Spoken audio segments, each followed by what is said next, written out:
Pues muy buenas noches, sean todos bienvenidos a la revista Lex Informa. En nombre del licenciado René Castellano Holguín, les damos la más cordial bienvenida, quien es fundador de la revista Lex Informa. Pues tenemos un tema súper importante, es la presentación del libro Anatomía del Sistema Nacional Anticorrupción y los Sistemas Locales. Los saluda el maestro Eric Mejía y vamos a dar inicio precisamente. Tenemos a la doctora, la magistrada titular de la ponencia, la magistrada doctora Miriam Lisbeth Muñoz Mejía. Doctora, muy buenas noches, sea usted bienvenida a la revista Lex Informa. Pues el licenciado René Castellano Holguín tuvo una situación, un imprevisto, y les da una disculpa, les solicita una disculpa por esta situación. Sin embargo, pues vamos a dar continuidad con este tema. Doctora, muy buenas noches a todos. Hola, muy buenas noches y muchas gracias por la invitación para estar en este programa que tengo el gusto de colaborar desde hace ya un buen ratito, entonces honrada estar el día hoy contigo. Muy buenas noches, Eric. Gracias, gracias. Al contrario, doctora, pues el placer es de nosotros, que usted nos pueda acompañar en esta pequeña charla, esta presentación. Pues bueno, permítanme primero presentar a la doctora Miriam Lisbeth Muñoz Mejía. La doctora es magistrada titular de la ponencia 17 de la primera sala ordinaria en materia de responsabilidades administrativas y derecho a la buena administración del Tribunal Superior de Justicia Administrativa de la Ciudad de México.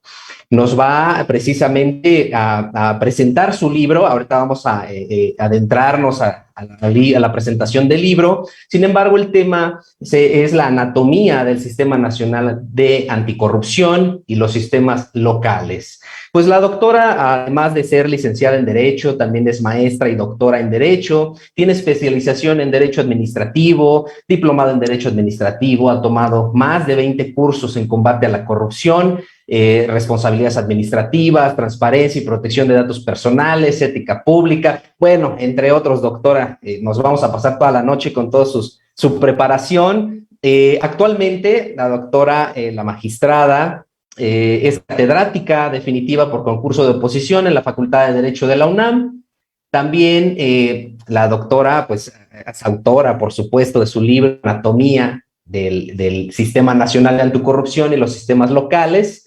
Esto de la primera edición de la editorial CUEG, este es el Centro Universitario de Estudios Jurídicos. También coautora del libro La división de las mujeres en la construcción de la transformación social y política de México, coautora también del libro Anticorrupción en la seguridad pública, editado por la Guardia Nacional. Cuenta también con diversos artículos sobre el Sistema Nacional de Anticorrupción, publicados en diversas revistas jurídicas especializadas, como en la participación también de diversos libros, presidenta de la Comisión de la Comisión Anticorrupción de la Asociación de Magistrados de Justicia Administrativa del país, miembro también de la International Association of Women Judges y de la Asociación de Magistrados de Justicia Administrativa de los Estados Unidos Mexicanos. Además, miembro de la Asociación Mexicana de Juzgadoras, miembro del Colegio Colombiano de Abogados Administrativistas, miembro del Grupo de Investigación, Análisis y Opinión, Comisión de Transparencia y Anticorrupción de la Cámara de Diputados.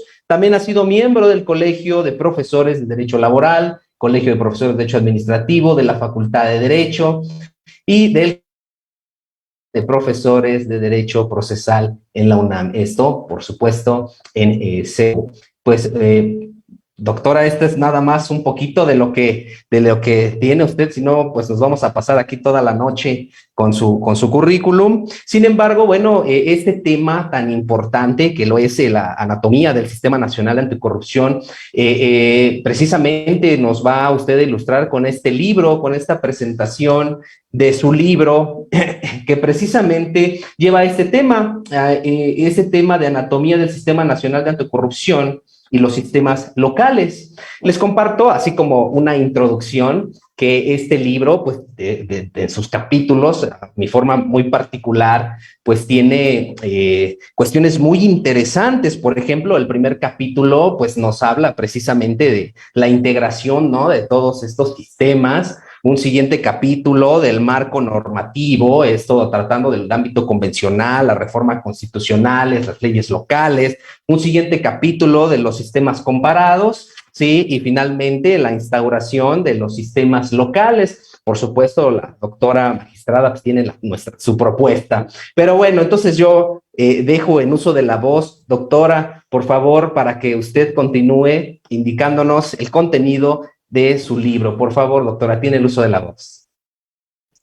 Muchas gracias nuevamente, Eric, y muchas gracias a la revista Lex Informa por esta oportunidad de presentar ante todos los que nos visualizan este libro, esta propuesta denominada Anatomía del Sistema Nacional Anticorrupción y los Sistemas Locales, que edita el Centro Universitario de Estudios Jurídicos y en donde pues la intención fundamental es dar a conocer de una manera muy sencilla, muy didáctica, qué es el Sistema Nacional Anticorrupción, algo que ha generado mucha expectativa en nuestro país y que sin embargo nos damos cuenta en foros, en reportajes, en comentarios, que sigue siendo una figura desconocida respecto de su integración y funcionamiento por un amplio sector en nuestra sociedad. Entonces, de ahí que, pues, como catedrática en materia administrativa, como catedrática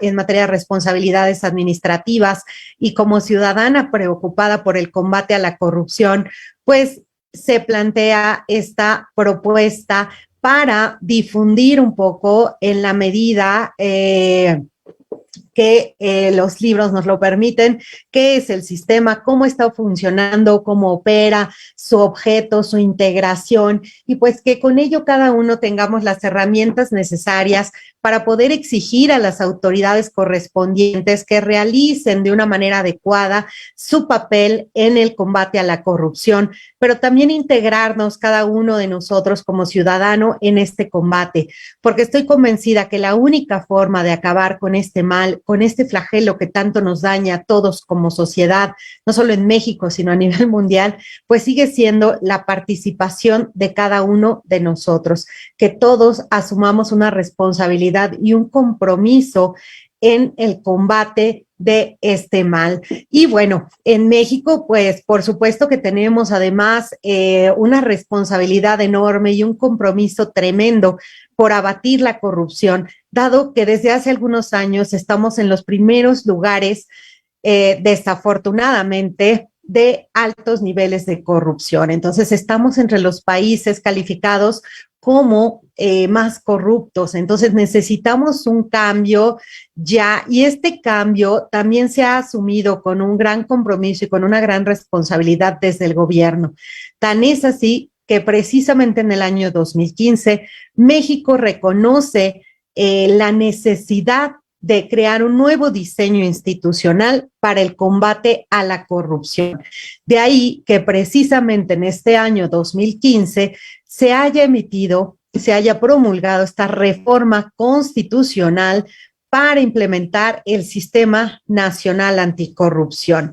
Este sistema que queda establecido especialmente en el artículo 113 de la Constitución, que se inserta en el título cuarto relativo a las responsabilidades, todo el sistema de responsabilidades de servidores públicos, de particulares y la responsabilidad del Estado. Y precisamente en este esquema de responsabilidades, pues nos vamos a centrar en un nuevo diseño institucional. Entonces, es muy importante manifestar que este sistema anticorrupción, como su nombre lo dice, no se trata de crear un nuevo ente, no tenemos una agencia anticorrupción, no tenemos un órgano constitucionalmente autónomo, no. Lo que vamos a hacer es tomar a las instituciones que ya existen en nuestro país, que se vinculan con áreas estratégicas de combate a la corrupción, y dotarlas de mayores herramientas y de mayores elementos también procedimentales para prevenir, detectar y sancionar hechos vinculados con este mal. Entonces, no tenemos nuevo organismo, no engrosamos la administración, no generamos un presupuesto más alto, vamos a dar mayor responsabilidad y facultades a las autoridades que ya están. Y esto también lo vamos a hacer de la mano de la ciudadanía. Esto es algo importantísimo. También es un modelo que no se había creado, que no se había diseñado así en nuestro país, en donde ahora van a trabajar de la mano, van a trabajar coordinadamente sociedad y gobierno. La participación de la ciudadanía también le va a dar una legitimación aún más grande al funcionamiento de este sistema, además de también involucrar a la sociedad en la responsabilidad de acabar con la corrupción. Así tenemos que, bueno, por supuesto sabemos que la corrupción es un modo particular de ejercer influencia, abusando de un poder legalmente conferido para un beneficio colectivo, pero que se utiliza para un beneficio individual, para intereses privados, lo que nos va a dañar a todos, ya que menoscaba nuestras condiciones de vida, lo que menoscaba el presupuesto público y que origina que se desvíe y no se utilice para los fines que el Estado tiene programados, como la prestación de los servicios públicos, el desarrollo de la obra pública y un sinfín de actividades más que no van a llegar a todos nosotros, así que implica un detrimento en nuestra calidad de vida. Todo esto, pues obviamente originado por algunas cuestiones como la impunidad, como muchas veces las personas que incurren en una actividad irregular se sustraen de la acción de la justicia y no son sancionados. De ahí que para evitar esta impunidad y que siga creciendo, hay un nuevo diseño de los procedimientos de responsabilidades en los distintos ámbitos que establece la Constitución, que en términos generales en el artículo 109 contiene la responsabilidad política, la responsabilidad penal, responsabilidad administrativa y responsabilidad patrimonial del Estado. Y de estas 4 responsabilidades hay un nuevo diseño, especialmente en 2, en la materia penal y en la materia administrativa disciplinaria. ¿Cómo lo vamos a explicar más adelante? Y todo esto con la finalidad de abatir esta impunidad. Otra cuestión también muy importante que ha permeado para el crecimiento de la corrupción es la discrecionalidad en la toma de decisiones. Así también ahora tenemos un nuevo diseño que va a observar en mayor medida la forma en la que los servidores públicos ejercen el poder, cómo lo hacen de la mano de los ciudadanos para evitar que esto se realice de manera ilícita y, por supuesto, también pues vamos a fiscalizar la forma en la que se ejercen los recursos públicos también con un nuevo diseño, dado que antes primero se ejercía el presupuesto, después se realizaba la cuenta pública con los principios de anualidad y posterioridad, y todo esto cambia en el nuevo diseño, en donde ahora podemos hacer esta revisión en tiempo real. Ya no tenemos que seguir esos principios de anualidad y posterioridad. Se trata también de prevenir la comisión de conductas que pueden causar un perjuicio al patrimonio del Estado, al erario. Entonces, es muy importante este nuevo diseño que ahorita vamos a platicar con más profundidad.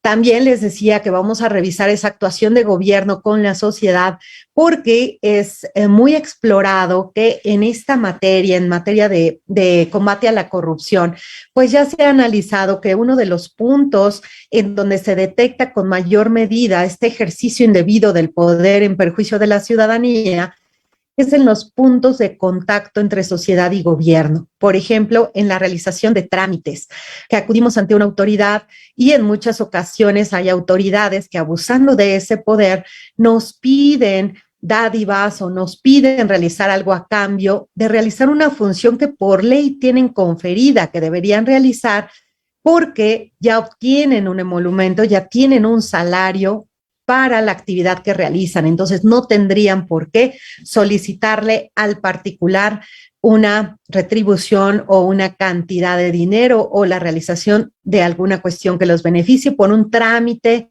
que es obligatorio realicen. Y bueno, también otro aspecto muy importante que se observó como un mal que contribuye también al incremento de la corrupción es el débil involucramiento de la sociedad en el combate. Las prácticas que en muchas ocasiones son toleradas, son permitidas o que en ocasiones pues hay personas que un poco hasta se regodean diciendo que pues por una cantidad de dinero se brincan un trámite, que por una cantidad de dinero no pagan una multa de tránsito, cuando déjenme decirles que en muchas ocasiones es mucho más barato y mucho más rápido pagar una multa que estar actuando indebidamente, dando una dádiva a algún oficial, algún servidor público. Entonces, bueno, esto todo se observó ¿para qué? Para rediseñar estrategias para evitar que estos puntos sigan siendo frecuentes en actos de corrupción. Entonces, ¿qué es lo que se tiene que crear? Pues este diseño que se va a sustentar en 3 ejes.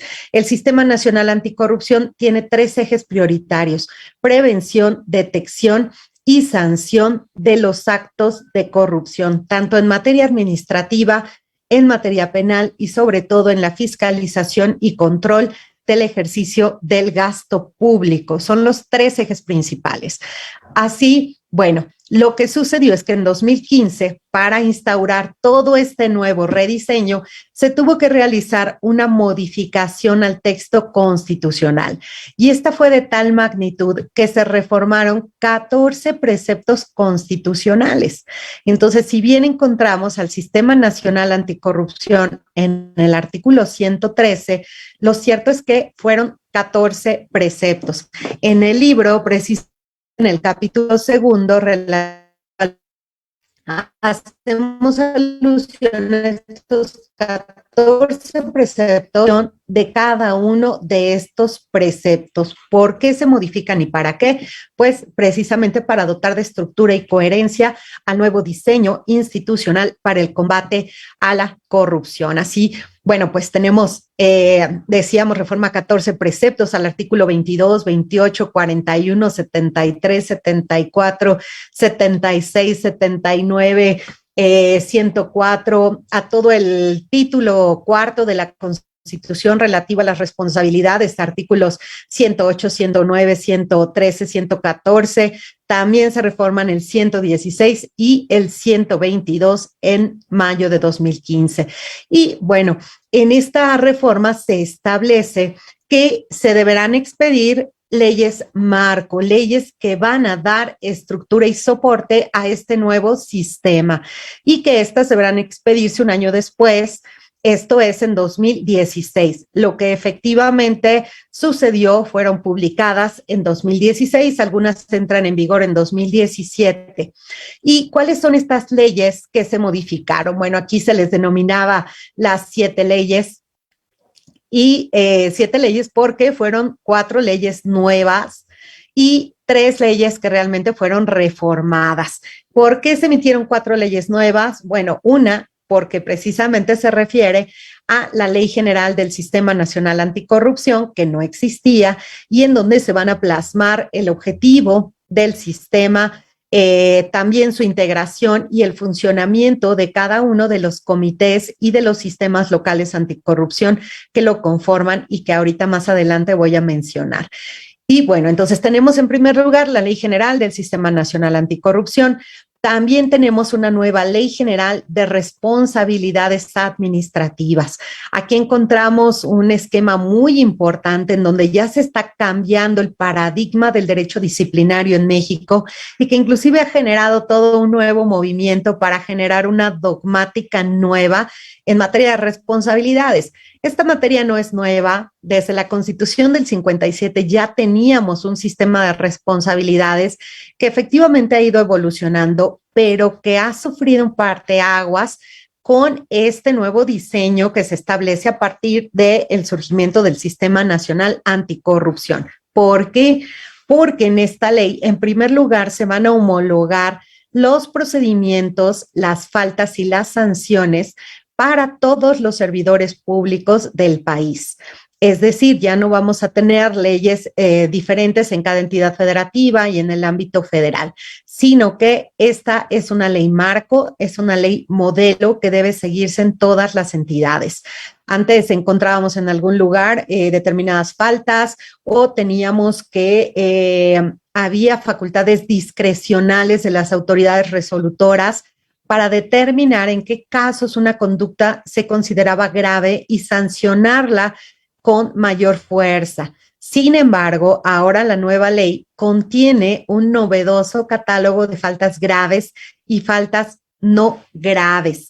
Esto va a ser importantísimo. Ya dejamos de lado también discrecionalidad de la autoridad para sancionar y lo que vamos a hacer es tener ya estas conductas perfectamente establecidas, perfectamente tipificadas en las leyes de responsabilidades. Entonces tenemos estos catálogos que, por cierto, también los mencionamos aquí en el libro, en el capítulo 2, con unos esquemas, cuadros en donde se contienen cuáles van a ser esas faltas graves, faltas no graves, las sanciones. Y otra gran novedad también que se incluye ahora en la Ley General de Responsabilidades es un sistema de sanciones en donde se incluye a los particulares como sujetos de sanciones. Antes era una ley simplemente de servidores públicos, pero se hace un análisis y se considera que también hay particulares que van a estar participando en ese ejercicio del poder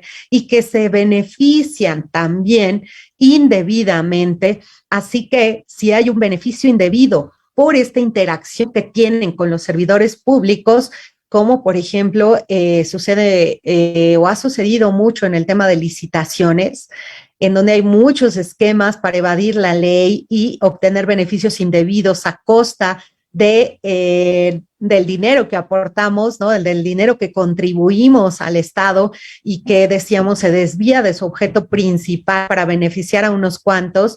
Bueno, pues ahora también esos particulares que incurran en conductas indebidas pueden ser sujetos de sanción administrativa.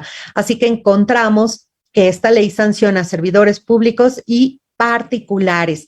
Y estos particulares además pueden ser personas físicas o personas morales. Esto es muy importante porque las sanciones pueden llegar, en el caso de personas morales, a la disolución de la sociedad. Entonces, por supuesto, son sanciones fuertes, que son sanciones estrictas, que tienen como fin evitar que las sociedades, evitar que las personas morales, que las personas físicas o que los servidores públicos sigan realizando o realicen conductas indebidas en detrimento de la prestación del servicio público o del gasto público. Entonces, bueno, tenemos todo un nuevo rediseño en el sistema de responsabilidades al que también hacemos alusión en el capítulo 2.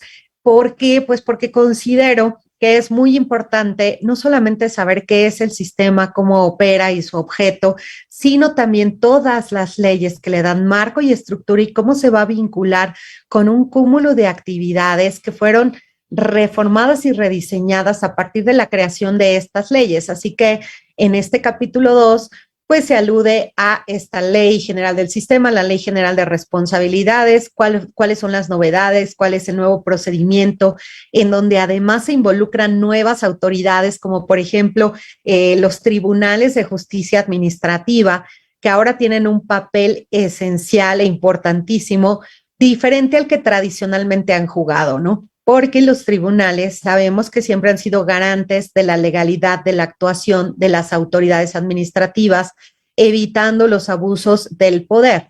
Y en ese sentido, pues conocían ya de actos administrativos como las resoluciones sancionadoras de los servidores públicos.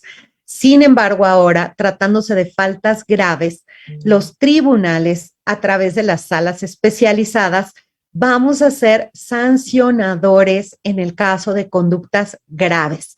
Entonces ya no solamente revisamos si las autoridades administrativas actuaron debidamente sancionando o no, o emitiendo actos de autoridad, sino que vamos a ser nosotros quienes determinemos si hay responsabilidad o no de servidores públicos, de particulares y particulares en situación especial, una categoría también ahí especial que contiene la ley. Y bueno, es todo un gran diseño al que también hacemos alusión en el libro, en el capítulo segundo. También se reformó, más bien se expidió una nueva ley orgánica del Tribunal Federal de Justicia Administrativa. ¿Por qué del tribunal? Precisamente para adaptar esta nueva estructura y competencia de los tribunales a lo dispuesto en la Constitución, en el 109, y en otros artículos en el que le dotan de esta nueva competencia. Así que para no hacer parchecitos y no tener por ahí algunos artículos que no estuvieran acorde a todo este nuevo diseño, mejor se dio una nueva ley en donde ya se contiene la creación de estas salas especializadas de la tercera sección de la sala superior para ejercer esta nueva competencia, bueno, y algunas otras que también aludimos aquí. Igualmente, se emitió la Ley de Fiscalización y Rendición de Cuentas de la Federación, porque también en materia de fiscalización hubo un cambio radical en la manera de ejercer ese control del ejercicio del presupuesto. También aquí pues estamos explicando en qué consistió este cambio a la ley y por qué se emite una nueva ley. Y bueno, también encontramos que hubo reformas a la Ley Orgánica de la Administración Pública Federal, también para establecer la nueva competencia de algunas autoridades como Hacienda, por supuesto de la Secretaría de la Función Pública encargada del control interno, que va a ser autoridad investigadora, sustanciadora y resolutora en los casos de faltas no graves, y en el caso de faltas graves, autoridad investigadora y sustanciadora y todas sus nuevas competencias. También hubo una reforma a la entonces Ley Orgánica de la Procuraduría General de la República, dado que también hay un cambio en el Código Penal Federal, en su título 10 relativo a los delitos por hechos de corrupción. Antes eran los delitos cometidos por servidores públicos, se cambia la denominación a delitos por hechos de corrupción. Es muy importante destacar que aunque a veces en medios escuchamos el delito de corrupción, no hay un tipo penal que establezca un delito de corrupción. Hay un capítulo de delitos por hechos de corrupción, como son soborno, peculado, cohecho, abuso de funciones y algunos otros, de los cuales también incluyo un cuadrito, un esquema aquí en el libro para poder identificarlos rápidamente y que van precisamente en relación con las reformas a este Código Penal Federal. Y entonces, bueno, tenemos que todas estas nuevas leyes fueron denominadas leyes marco. Y bueno, ¿por qué son tan importantes estas leyes? Porque decíamos, establecen un nuevo modelo para todo el país. Entonces, igualmente en esta materia vamos a tener las mismas reglas, eso es muy importante, ya no vamos a tener discrecionalidad, ya no vamos a tener diferencia en cada entidad, todos vamos a tener las mismas reglas del juego para que podamos hacer un combate efectivo a la corrupción. Y bueno, también es importante mencionar que toda esta reforma va a tener en parte sustento en muchas convenciones, bueno, 3 específicamente, que el Estado mexicano ha suscrito a nivel, pues obviamente internacional, ¿no? Estas convenciones como, por ejemplo, la Convención Mérida, que es una de las más famosas y que la fecha en la que fue suscrita precisamente dio lugar al surgimiento del Día Internacional contra la Corrupción, que es el 9 de diciembre. Y bueno, de estas 3 convenciones que tiene México suscritas, se determinó que los estados parte, como México, pues tienen que adaptar su legislación a estos estándares que se contienen de combate a la corrupción, estas prácticas internacionales, a estándares internacionales en los que México no había homologado del todo su legislación. Entonces, dando cumplimiento a estos, la administración anterior en su Plan Nacional de Desarrollo estableció como uno de sus objetivos, a través de la visión de un México global, precisamente dar cumplimiento a este compromiso y estas reformas que se hacen a toda esta legislación interna ya van adaptándose a esos compromisos internacionales. Y en el libro también hago alusión a cada una de estas convenciones, a su contenido, a su diseño y pues un análisis por ahí adminiculado con la legislación nacional para que veamos en dónde se está plasmando ya todo esto. Y bueno, todo eso es el soporte, es el marco para el surgimiento de este sistema. Pero esencialmente, ¿qué es el sistema? Bueno, el artículo 113 establece que el sistema es una coordinación de autoridades, de las autoridades de todos los ámbitos de gobierno, es decir, federal, estatal y municipal, competentes en la prevención, detección y sanción de faltas administrativas y hechos de corrupción, así como en la fiscalización y control de los recursos públicos. Esto definido por el propio artículo 113 de la Constitución y que además de conformidad con el artículo 6, la Ley General del Sistema Nacional Anticorrupción, tiene por objeto establecer los principios, bases generales, políticas públicas y procedimientos para la coordinación de estas autoridades de todos los órdenes de gobierno. Y bueno, un aspecto importantísimo es que se les va a dar la potestad para crear y diseñar la política nacional anticorrupción, que va a ser fundamental para el principal eje que es la prevención. No queremos que se cometan estas conductas, no queremos que haya un daño al ejercicio de la actividad del Estado, así que lo principal es prevenirlo. Y bueno, toda esta política, por cierto, ya se emitió en 2020. Tenemos por ahí en 2020, en enero, esta Política Nacional Anticorrupción que emite el Comité Coordinador del Sistema. Y este sistema, como bien decíamos, es una coordinación de autoridades. ¿Y cómo se van a coordinar las autoridades y los particulares que van a ser partícipes de esta lucha contra la corrupción? Bueno, se van a coordinar a través de la integración de 3 comités. Un comité que se denomina Comité de Participación Ciudadana, y que precisamente va a estar integrado por ciudadanos, ¿no? Por ciudadanos que van a ser electos por un comité de selección que va a ser designado por el Senado, por los congresos, y que va a tener, entre sus funciones, una función muy importante que es generar una red y un vínculo con las organizaciones de la sociedad civil y el gobierno. ¿Para qué? Para que éstas participen en este diseño de combate a la corrupción y en la creación de la política pública que va a proponer este comité y que posteriormente va a ser aprobado por el Comité Coordinador del Sistema. El Comité Coordinador del Sistema se va a integrar por 6 autoridades y un particular, el presidente del Comité de Participación Ciudadana. ¿Y qué autoridades vamos a tener involucradas? Autoridades de la Auditoría Superior de la Federación, es decir, todo lo relativo a la fiscalización del gasto público. Tenemos autoridades de la Fiscalía Especializada en Combate a la Corrupción y que obviamente se refiere todo el tema de los delitos por hechos de corrupción.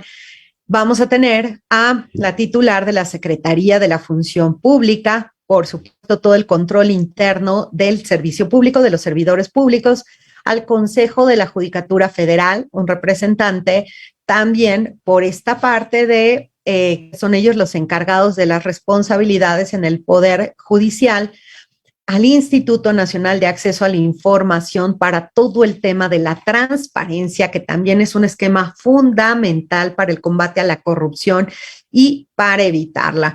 Y autoridades del Tribunal Federal de Justicia Administrativa, precisamente ahora con esta función de sancionadores, entonces van a ser parte para esta creación de la política y para la coordinación de las autoridades en conjunto con un ciudadano.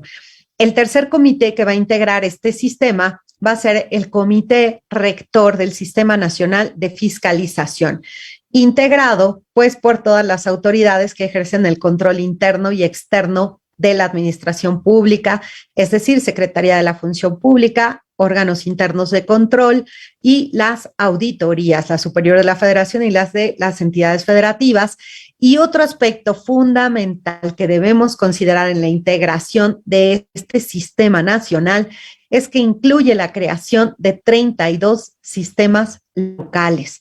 Es decir, se establece desde la Constitución, desde el artículo 113, que cada entidad federativa debe conformar un sistema local anticorrupción, reproduciendo en lo posible el sistema nacional anticorrupción. De ahí que precisamente en el libro se incluya el capítulo 4 relativo a los sistemas locales, con esta propuesta y obviamente mi visión acerca de la manera en que deben implementarse. Algunas recomendaciones precisamente sustentadas también un poco en la experiencia de algunas entidades que sufrieron algunos reveses cuando la Corte invalidó algunas de las disposiciones normativas, algunas porciones normativas de sus leyes por no seguir este modelo.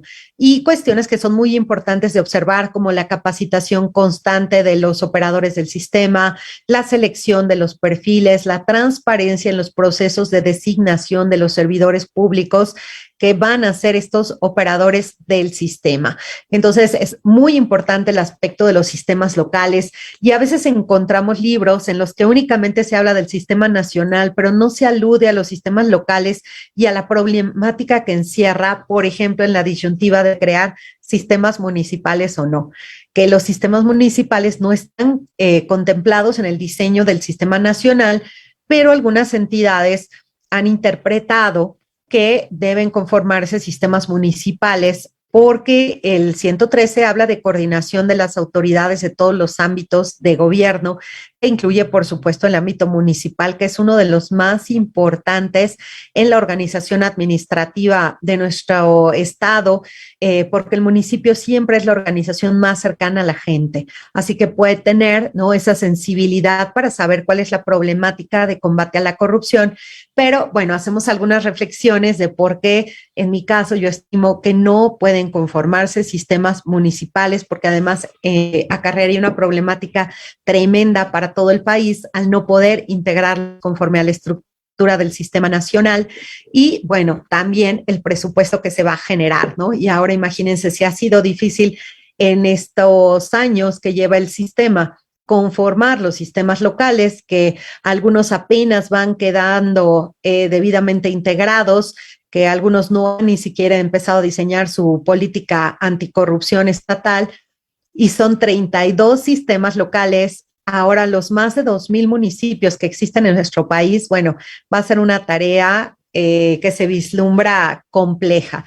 Entonces, bueno, es un poco de el contenido del libro, toda esta estructura del sistema nacional, las funciones que van a tener las distintas autoridades, la legislación que se modifica y también algunas experiencias de algunos países que explicamos en el capítulo 3, relativo, por ejemplo, a la manera en la que se realiza esta labor por parte de autoridades de Alemania, de Singapur, de Brasil, de Colombia, algunos grandes casos de éxito, como es precisamente el caso de Singapur, que de ser uno de los países con mayor corrupción, pasó a estar en los primeros lugares en combate a la corrupción, en los índices de percepción de la corrupción más bajos, con la mejor calidad de vida a nivel mundial por varios años, también con el mayor ingreso per cápita. Entonces, son grandes experiencias que le pueden dejar a México ejemplo y reflexión de esquemas de combate en donde creo que lo principal es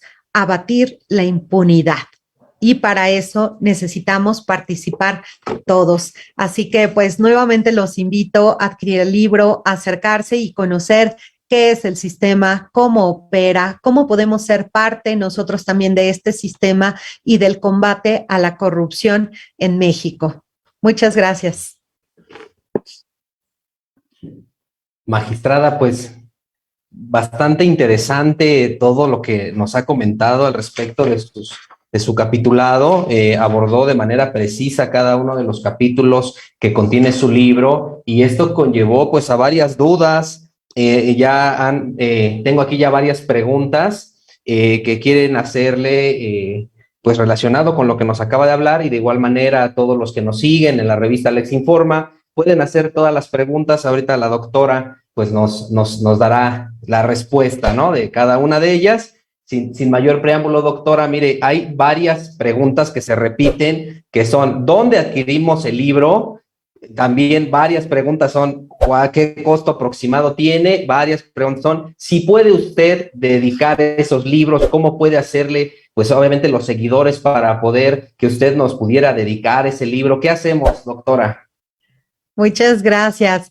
Bueno, el libro se puede adquirir. Ay, bueno, otra cosa, perdone, ahorita te respondo, pero otra cosa muy importante es que el libro fue prologado por la ministra Yasmín Esquivel Moza, la doctora Yasmín Esquivel Moza, a quien agradezco enormemente y mando un gran saludo por la deferencia en hacer el prólogo de este libro. Y bueno, el libro pues es de Editorial CUEG, del Centro Universitario de Estudios Jurídicos. Se puede adquirir directamente en el centro universitario o se puede adquirir también en su página electrónica de libros y revistas CUEG. Lo envían a domicilio. Tiene un costo de 300 pesos, obviamente más el envío, y está la versión electrónica y la versión impresa. Entonces también tenemos dos, ahora que el tema del uso de las tecnologías también se ha incrementado en los últimos tiempos, pues hay esta versión digital también que se puede comprar, y también se puede comprar en la librería Porrúa y en el sótano, también se puede adquirir ahí. Y bueno, me parece que igual pueden acudir a la librería o en línea también se puede comprar. El tema de la firma, pues yo creo que podríamos concertar precisamente con el CUEG, con el Centro Universitario de Estudios Jurídicos, alguna fecha y alguna locación para quien guste. Lo podemos dedicar. Entonces, con todo gusto, a lo mejor también, pues por conducto de ustedes, ¿no? Nos organizamos.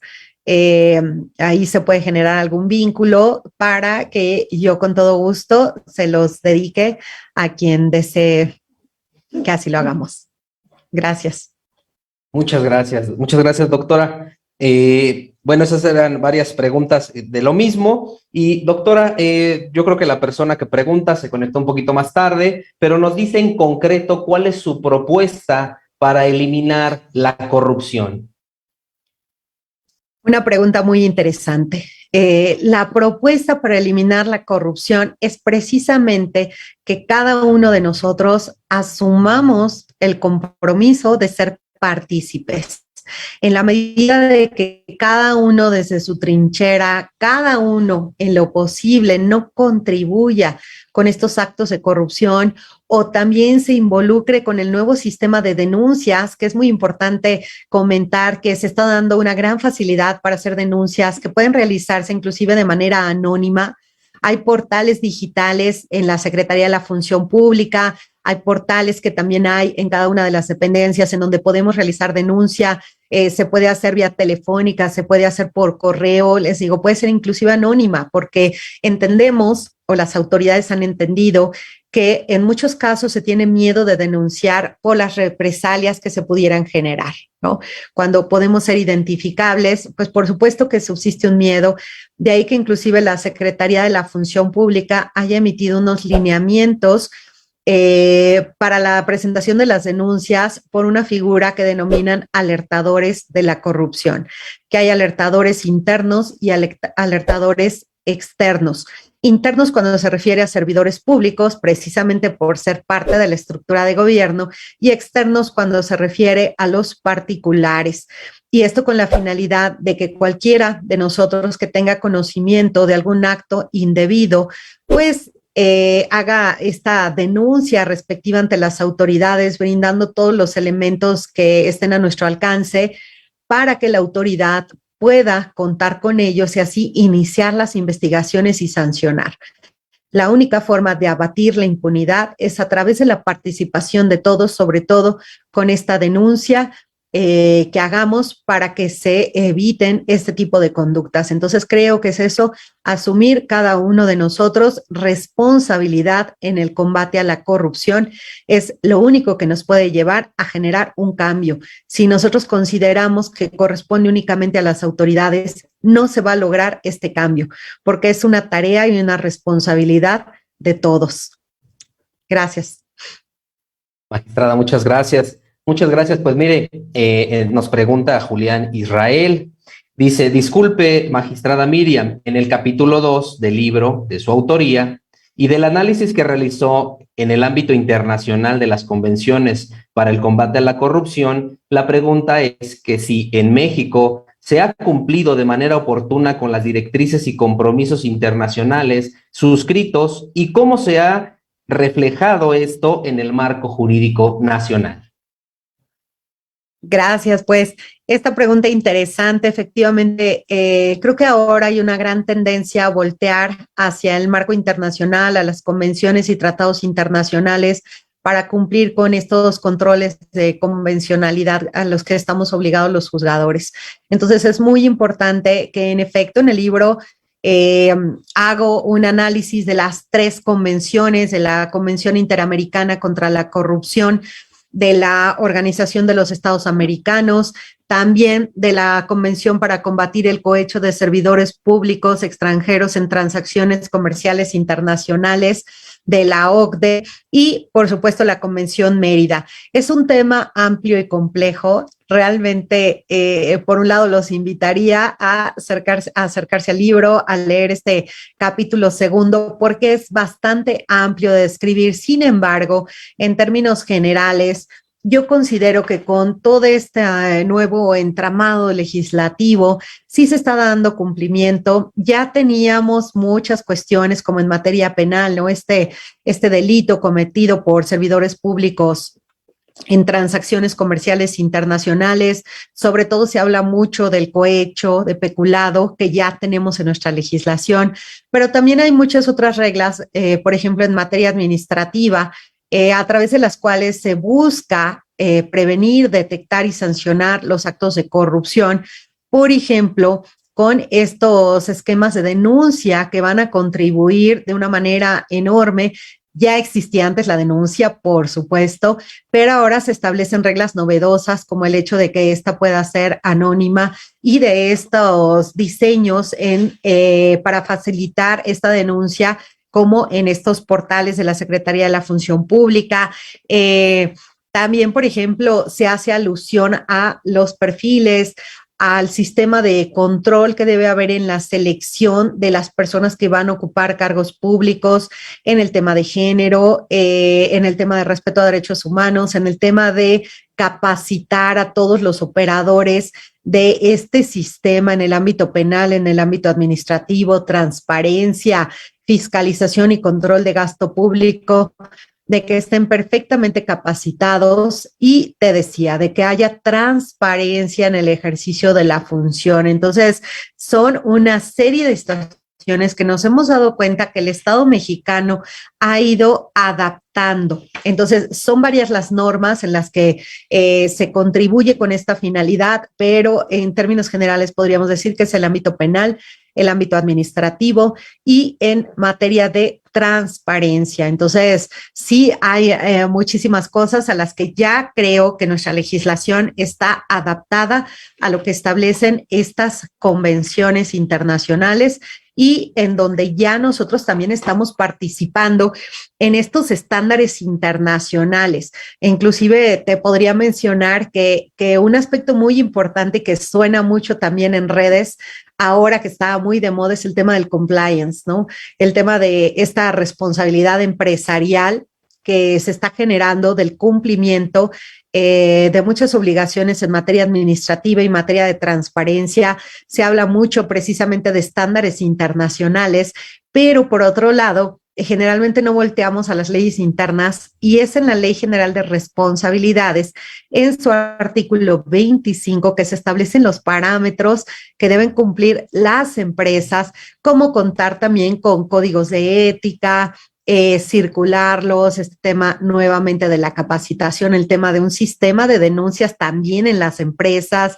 de este sistema de transparencia y una serie de cuestiones más que también deben ser observadas y que van a dar pie a los tribunales para que en el caso de que exista una falta grave cometida por una persona moral, vamos a tomar esos parámetros, esos estándares para determinar si sancionamos con mayor fuerza o reducimos también las sanciones si cumplen con todos estos parámetros. Hay inclusive acuerdos que se pueden celebrar, lo establece el artículo 24 de la ley, entre empresas y algunas secretarías, como la Secretaría de la Función Pública, para ayudarles con la capacitación y que también tengan un diseño empresarial apegado a la norma y te decía, a estos estándares que se establecen en todas estas convenciones para mejorar sus prácticas y con ello también abatir la corrupción desde ese ámbito. Entonces, sí son muchísimos aspectos los que vamos a encontrar vinculados con nuestra norma en relación con estas convenciones.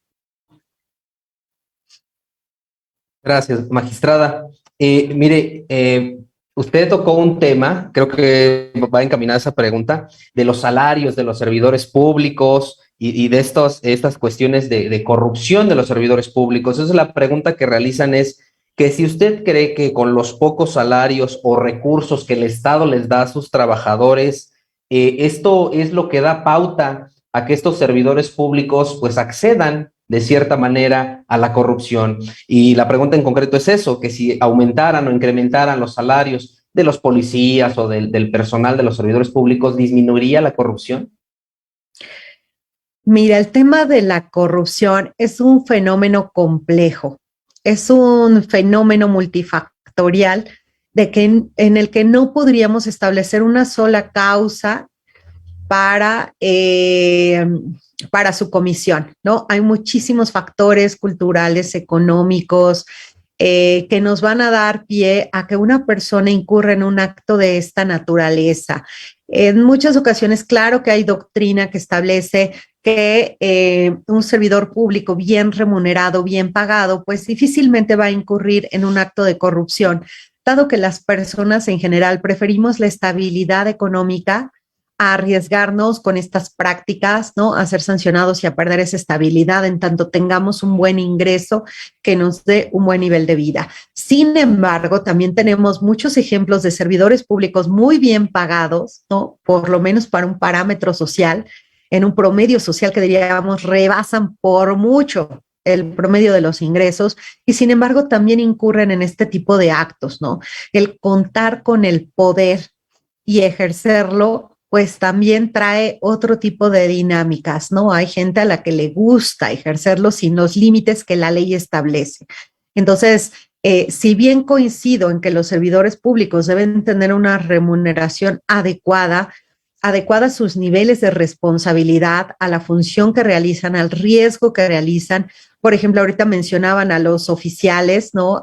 Que trabajan en las corporaciones policíacas, en donde, bueno, están expuestos a riesgos impresionantes, ¿no? En donde están arriesgando incluso la vida. Creo que, por supuesto, merecen una remuneración adecuada y un sistema de seguridad social también amplio y cofactor que incida en esto. Creo que debe generarse más conciencia y más cultura en el sentido de que la corrupción y el abuso del poder puede ser que beneficien a algunos, puede ser que lo hagan solamente de manera temporal, pero nos afectan a todos. A la larga, todos sufrimos este perjuicio por no tener servicios públicos de calidad, por no tener obras de calidad.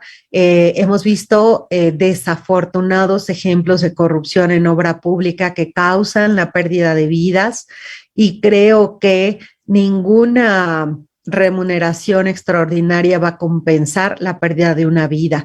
Así que creo que sigue siendo un tema cultural y un tema de compromiso el abatir esta impunidad, no solamente el tema de tener un mejor salario. Ok, gracias, magistrada. Para ir finalizando las preguntas, son varias, vamos a enfocarnos en algunas. Nos preguntan, en su propuesta, las sanciones deberán ser tanto para el servidor público y dicen, pero ¿qué sucede con el ciudadano, no? De cierta manera. ¿Cuál es la propuesta? ¿Cuál es la sanción? Si nos pudiera hablar un poquito más. Imagino que viene en el libro, bueno, nada más regálenos tantito más de eso. Claro, claro. Pues mira, en realidad, respecto de los particulares, por supuesto que va a haber un esquema de sanciones.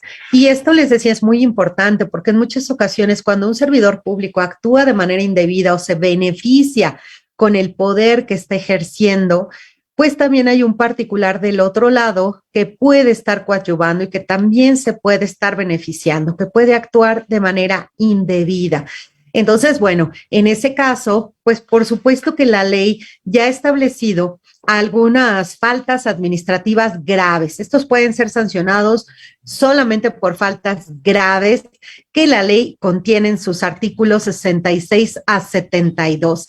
Estas faltas, por ejemplo, pueden ser soborno, participación ilícita en procedimientos administrativos, tráfico de influencias, utilización de información falsa, ¿no? A veces para participar en procesos de licitación no cumplen con los requisitos, así que presentan documentación falsa y por supuesto se van a beneficiar con la obtención de un contrato sin contar con los requisitos mínimos para eso. Ello afecta, por ejemplo, cuando hablamos de que deben tener experiencia para construcción de obra pública y no la tienen, ¿no?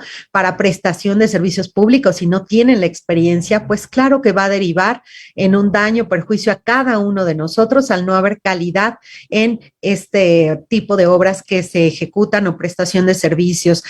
También utilización indebida de recursos públicos, contratación indebida de servidores públicos, un tema que ha sido sujeto de debate también en redes, ¿no? Últimamente. Y bueno, ¿cómo pueden ser sancionados? Pues la ley contempla sanciones de tipo económico, contempla también inhabilitaciones temporales para participar en licitaciones, también indemnización por los daños y perjuicios a la hacienda pública. Si se generan estos daños, por supuesto que hay que indemnizar.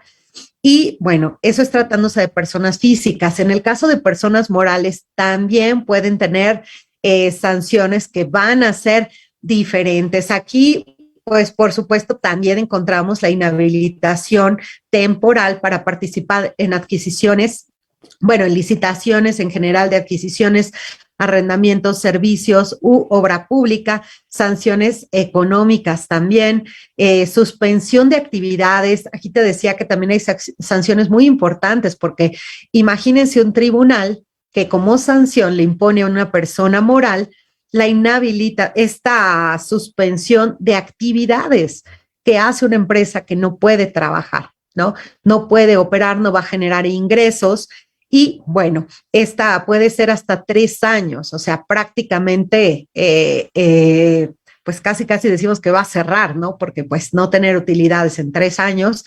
Sin embargo, recordemos que es una sanción y es una sanción porque se advierte que reiteradamente están incumpliendo la norma, que incurren en actos de corrupción. Entonces, lo que no vamos a permitir es que lo sigan haciendo.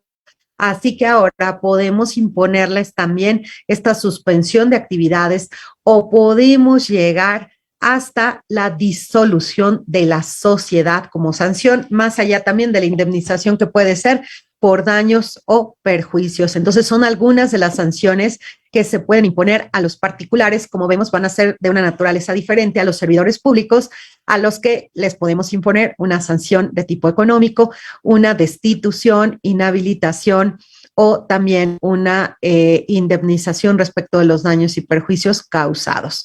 Entonces, sí varían, es un esquema muy interesante, pero sí vemos que es un esquema estricto, es un esquema duro de sanción a todas aquellas personas físicas o morales que incurran en actos indebidos. Muchas gracias, doctora. Y bueno, para ir finalizando, ya nos hacen una pregunta que dice, usted refiere catálogos de faltas graves y no graves. Ahorita nos dio un ejemplo, pero así nos preguntan, ¿nos puede dar un ejemplo o dos de cuáles son las faltas graves y cuáles son las faltas no graves? Sí, por ejemplo, tratándose de faltas no graves, únicamente aplica para servidores públicos y se encuentran regulados en los artículos 49 y 50 de la Ley General de Responsabilidades Administrativas. Algunas no graves son, por ejemplo, no denunciar cuando se tiene conocimiento de la comisión de alguna conducta indebida. Esa, por ejemplo, puede ser una falta no grave, o no seguir las instrucciones de nuestros superiores jerárquicos, o actuar con una falta de respeto hacia todas aquellas personas con las que colaboramos. Y en el caso de faltas graves de los servidores públicos, pues ahí sí tenemos un catálogo amplio. Vamos a tener del artículo 52 al 64 bis de la Ley General, y tenemos, por ejemplo, el cohecho, peculado, desvío de recursos públicos, utilización indebida de información, abuso de funciones, actuación bajo conflicto de interés, que también es muy novedosa porque es preventiva también de actos de corrupción, simulación de acto jurídico, tráfico de influencias, desacato, encubrimiento, nepotismo, que también fue una exigencia social grande, el nepotismo, que ya se contempla en el artículo 63 bis, obstrucción de la justicia. Este es un tipo administrativo también importante, en donde vamos a sancionar con particular severidad aquellas autoridades que, siendo investigadoras, substanciadoras o resolutoras, no den un trámite pronto o realicen actos para evitar iniciar procedimientos de responsabilidades. Entonces, por supuesto que va a ser muy importante también este tipo administrativo de obstrucción de la justicia, que está en el artículo 64 de la Ley General de Responsabilidades Administrativas. Y bueno, también un tipo muy importante que ha pasado un poco desapercibido en las leyes de responsabilidades y en materia administrativa es el relativo a abuso de funciones, con una reforma que se realizó recientemente, bueno, el año pasado, en donde ya dentro del abuso de funciones se establece también cuando se incurra en alguna de las conductas a que se refiere el artículo 20 ter de la Ley para el Acceso a las Mujeres a una Vida Libre de Violencia, y que se refiere a estas formas de violencia política contra la mujer. De hecho, un tema que ya abordamos aquí en alguna otra conferencia en este foro de la revista Lex Informa, este tema de la violencia política contra la mujer, y que ahora también respecto de esas conductas del 20 ter se configura como abuso de funciones, que es un tipo que se contiene en el artículo 27 de la Ley General de Responsabilidades Administrativas. Y como bien decías, también de pues tenemos aquí un cuadrito de cuáles son todas estas conductas que se pueden cometer, con los artículos respectivos, para que de una manera fácil y consultable tengamos toda esta información a la mano sin tener que estar ocurriendo a cada una de las normas, ¿no? Entonces, digo, por supuesto que para ampliar lo tendremos que hacer, pero pues todos estos aspectos vinculados, pues sí, los podemos encontrar en el libro, nuevamente, el comercial. Magistrada, pues no queda más que adquirir el libro, porque todas las preguntas pues están ahí, ¿no? Entonces hay que adquirirlo, hay que tenerlo para consultarlo y que nos disipe todas esas dudas. Doctora, pues mire, le mandan saludos. Teodoro Más dice buenas tardes desde Mérida, Yucatán. Alfredo René, saludos desde Hidalgo. Erika Vázquez, buenas tardes. Sí. Karen también la manda a saludar. Karen Vanessa. Graciela Saji dice un gusto escuchar a la magistrada Miriam, siempre clara en sus disertaciones. Agradece también a la revista Lex Informa, le manda saludos desde Oaxaca, magistrada.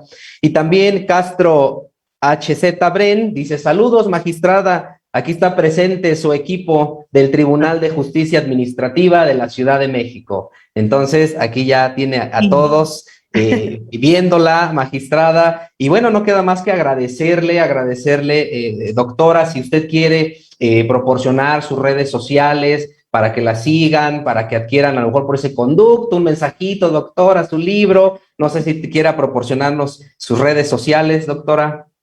Claro, con gusto. Pues en Facebook me ubican como Lisbeth Muñoz, Lisbeth con S, muy sencillo, y aparece mi fotografía. Y en Twitter aparezco como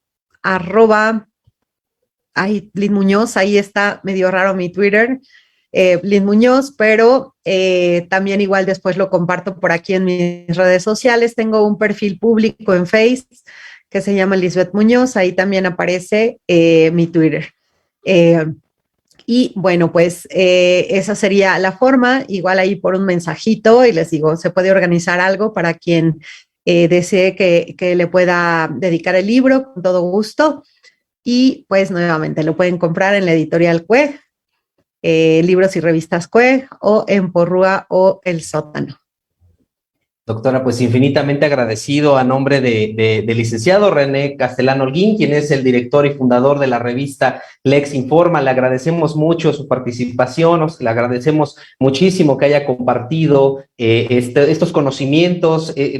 A veces nos quedamos nosotros cortos, pero gracias a ustedes que pueden compartir mediante la lectura todos estos conocimientos, pues podemos ampliar también los nuestros, ¿no? A veces las ramas de derecho nos dedicamos a una cosa y al tener conocimiento de otra nos atrapa y ahí vamos, ¿no?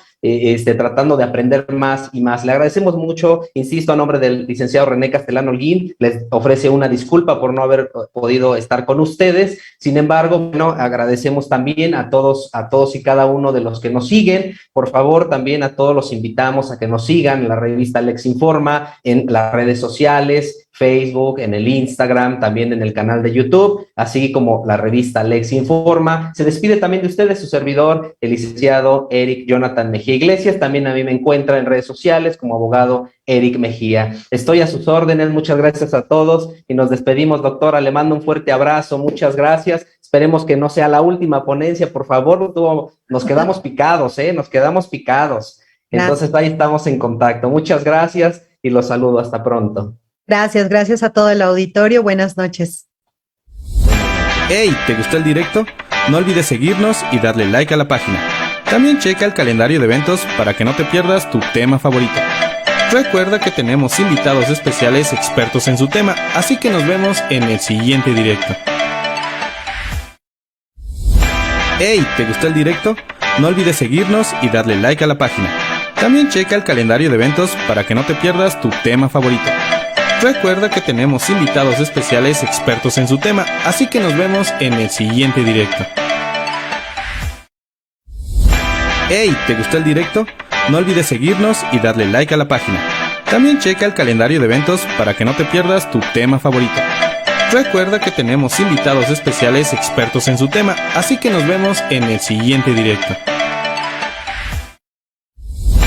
¡Hey! ¿Te gustó el directo? No olvides seguirnos y darle